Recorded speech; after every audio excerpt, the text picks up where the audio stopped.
What's up guys, it's your boy Cody from Sonic Electronics, and today we're going to be showing you how to hook up two dual voice coil subwoofers in a bridge configuration. So you may be wondering what exactly is bridging an amplifier. Well, it's pretty simple. We got a little one here, so it's a little easier to see for you guys. If you look on the bottom of a 2-channel amplifier a lot of times, you'll see what says bridged here, and it'll designate which one is going to be the positive and the negative terminal for your bridge configuration. So on this one right here, as you can see, you have your negative and your negative on the right or your left, and then positive on the other. So setting that aside, bridging an amplifier is useful because it allows you to utilize the full power of that amplifier. So for instance, with our VAD8402 here, at 4 ohms, it's going to put out 300 watts. At 2 ohms, it'll put out 420 watts.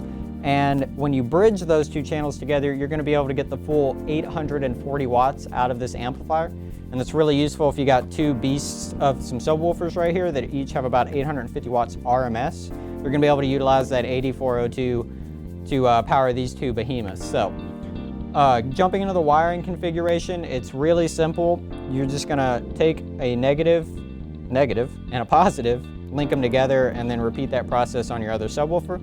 And then you're just going to take the remaining positive terminals here, and you're going to link both of those into that single positive terminal that you had in your bridge configuration on the amplifier itself. And then you're going to take your negatives together and do the same for that single negative terminal. So you're only going to use 2 of the terminals here. As you can see here, we have 1 and 1, and that is how you're going to bridge those two. Be sure to connect them appropriately and look at that little bridging diagram underneath to know which ones to use. So that is how you're going to take 2 of these subwoofers, get all the power out of your amplifier. I hope this was very useful to you guys. If you're looking for a little bit more of a visual that you can follow along with, I know that following like this may be a little bit harder when you're hooking them up. You can always check out our product pages at Sonic Electronics and go to our wiring diagrams. It'll show you a slew of different diagrams and different ways that you can hook up a variety of subwoofers, particularly the one that you're looking at on that product page. So be sure to check out Sonic Electronics and be sure to like, comment, and subscribe. We'll see you guys in the next one.